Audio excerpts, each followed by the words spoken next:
Why is that tree talking from a human? She was Groot. in this movie before. Groot, go back to the tree body. Back to the tree, Groot.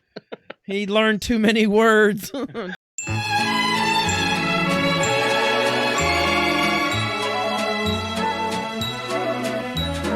Welcome to Rage You Nerds. I'm Mr. Cack. Me and my brother Jared are watching some trailers. We hope you enjoy our takes on it. If you don't, feel free to leave a comment below and let us know how much you didn't like it, or maybe that you did like it. But let us know that you like us, that it's nothing against us, that we're pretty and lovely and beautiful souls. Also, please feel free to subscribe to the channel. If you want to keep up to date with all of our stuff, hit that notification bell. We call it Smashing the Dinghy. All right, let's go. This road has been very hard. And yet here you are, building this magnificent family. What's going on in that head of yours? Something little B said it. He said, Dad, they're not afraid of anything. Hey, Michelle Rodriguez is still alive. I'm afraid of losing someone I love. Dominic Toretto. You're about to learn all about fear. Oh God, Aquaman's coming for Groot. Oh, You dang. built such a beautiful life, filled with love and family.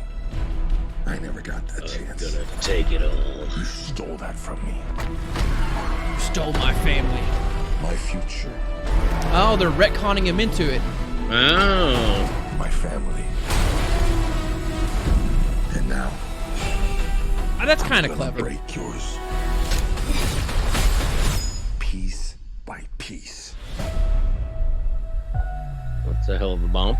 Yeah. You know, I'm honestly not upset with them shoehorning Jason Momoa in with this kind of concept.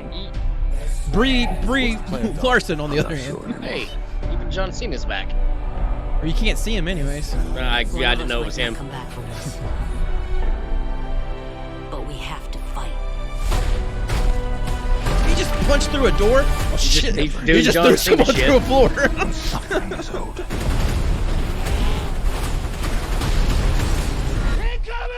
Where's Spider-Man when we need him? They just threw a miniature Death Star at us. It's a setup. He's trying to tear us apart. Whoa! winning used to be about winning. We raced for respect. Yeah, remember when we did that in the first movie? Yeah. Today, In the second I movie. raced to stop Third the movie. bloodbath. Yeah, third movie, then we stopped. That's the problem with having such a big family. How do you choose the ones you save?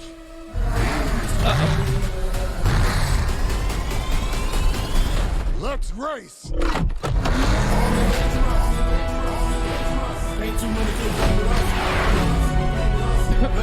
This has become Twisted Metal. I put Jason Statham. All right, cool. Where's Bruce Willis? Where's Bruce Willis? What do you Stallone. Is Stallone around here somewhere? Hiding, waiting to jump out, driving a Lambo. Game recognizes game. Really? Really?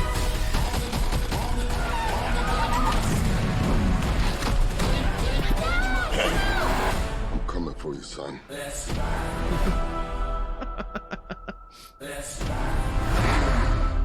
Not a scratch of paint on that old girl. I'm driving backwards now. You will never For be able to family. break my family. Family. Harpoon. Oh, I got more torque than your helicopters.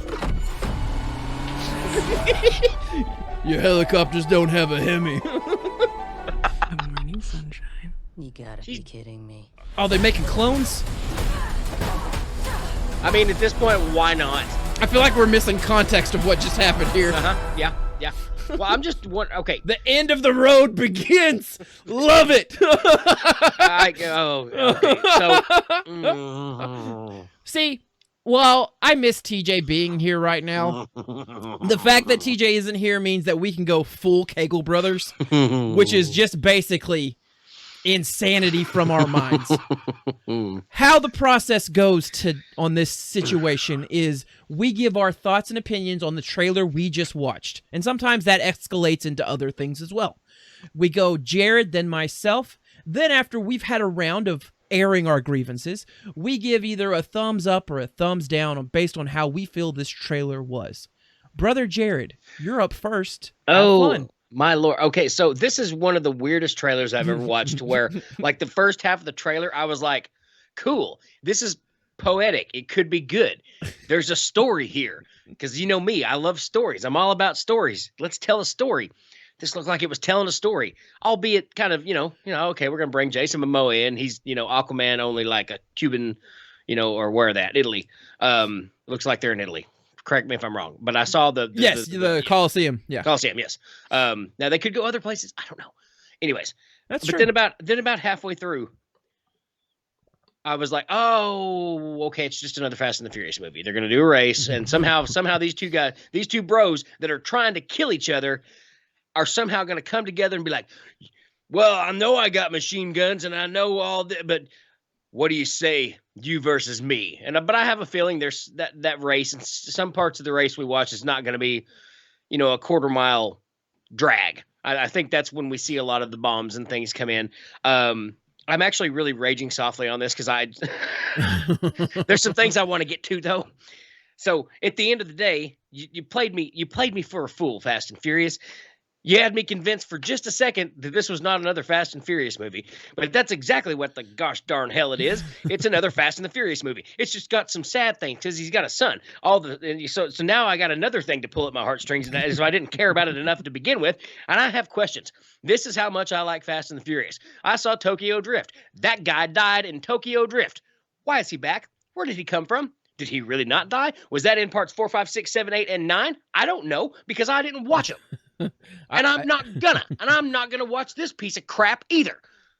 Having said that, the actual result of the helicopter pulling car, what's really funny about the whole thing is I don't think people and I don't think they care. I don't think they just understand, these magical whirlybirds that fly around with these fixed rotors, that can lift a car if they needed to, but I don't think people understand how fragile they are. So the helicopters being pulled together and blowing up is probably actually what would have happened. Anytime I see anything happening from a helicopter in a movie, I automatically 100% think they didn't think this through, or maybe they did, and that's even worse to me because somebody had to have gone, I don't think a helicopter can do this. And the director, somebody said, F it, do it anyway, man, as long as they explode. So now that that's out of the way, we go back to it's a Fast and the Furious movie. They're going to race. Then somehow, whatever happens at the end of that race, even if both of them live, somehow I suspect they're going to honor the other ones. And then we get this weird thing with Charlize Theron and Michelle Rodriguez that, again, I didn't even know Charlize Theron was in the Fast and the Furious because I watched 1 through 3 and haven't given a crap since. What did you think, Mr. Cack?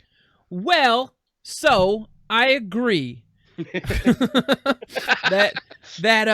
Okay, so if you would have sat here at the end of this 3 minutes and 40 seconds that we just watched and said what you just watched was a trailer encompassing 3 different movies, I would have said, yeah, totally makes sense because there seems to be a lot of context missing. And I know that you don't want to give everything away in the trailer, but somehow this gave everything away while also being the most confusing thing ever.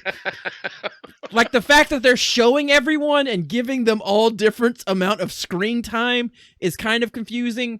So clearly there is a lot going on, and that this is going to probably cover the spans that would, yes, how does the guy go from I have your son in the car racing down the interstate to we're on an island, we're going to race each other now, and everything's cool. You're not going to slit my throat for abducting your child, right? What? This guy tried to kill you, and now you're just racing him to settle the score? So that has to happen out of place. That has to happen before the son kidnapping and the murdering of your family. Like something doesn't make sense to me. Now, with all of that said, if this trailer would have stopped a minute in, I probably would have been completely on board with everything. The reminiscing of family, the heartstrings being pulled of Paul Walker, the reminding us of the team, the fact that they're going to make an effort to not just say that this person existed, but actually put him into scenes from a previous movie. I like that. That's actually a pretty good way of interjecting a villain that we didn't know existed until now. So I can get behind that aspect. I can get behind a lot of stuff on this. But the next preceding 2 minutes is where it kind of started to get a bit out of hand. Again, this could have... Just a bit. If you'd have told me this was an SNL sketch parodying what we stereotype a Fast and the Furious movie trailer to be, I would have said, yeah, totally. Like, I get it. All it's missing is, like, the obvious nod to, like, Pete Davidson or something in it. Otherwise, yeah, I think this is probably a parody trailer. Either way, if you just watch the first minute and you're like, that's a movie I want to see, I'm on board with you. If you watch the next 2 minutes and like, what the hell happened to my life? Who has my kid? Dominique, get down. He's not your father. He's not your father, Dominique. So like, yeah, there's just so much happening. And now in the context of everything that we saw in the remaining 2 minutes, now I feel like the kid is too much to include. Why do we have the kid other than him just to be a prop? He's just a prop. He's a prop. Bond. He's just a Bond. It's the trope, right? It's the trope of like a damsel in distress, a kid abducted. Like, all right, are we trying to now give like? And what do they mean by the beginning of the end of the road? Does that mean there's more of these coming? Hope not. Please, Why can't the 10th iteration be the end of iterations until 10 years later when we ultimately get the reboot of the Fast and the Furious franchise? Because Hollywood. I will say, my dearest brother, this is a YouTube comment section that it looks exquisite. So let's do our thumbs up, and then I will read to you things that gave me a slight chuckle just glancing at. Okay. All right, so Jared, you're up first. Thumbs up, thumbs down, thumbs somewhere in the middle. Again, we're talking about the trailer here. Yes. And though there are a lot of plot things in the trailer, the trailer is, again, I take into consideration from the perspective of a Fast and Furious fan, which I am not. But I feel like the diehards are really going to like this. Everything kind of set up. You got a bunch of not Easter eggs in there, but a blast from the past kind of thing. And if you've been watching Fast and the Furious, you can probably tell me why that Asian guy is not dead from Tokyo Drift, because I saw him die. I saw his car on fire. Having said that, and maybe he escaped last second, I don't know, but I give the trailer a thumbs up. It's a good trailer.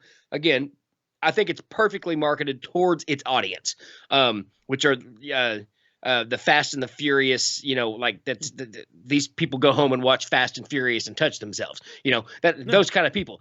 Everyone else that watches this movie and thinks it's a good movie or any of those movies has probably not watched the movie. It's been on, somebody else wanted to watch it, they're like, okay, yeah, fine. Which is the first time I watched Tokyo Drift. No.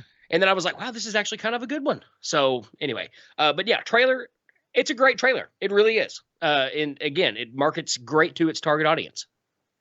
Yeah, I'm giving a thumbs up for sure the first minute.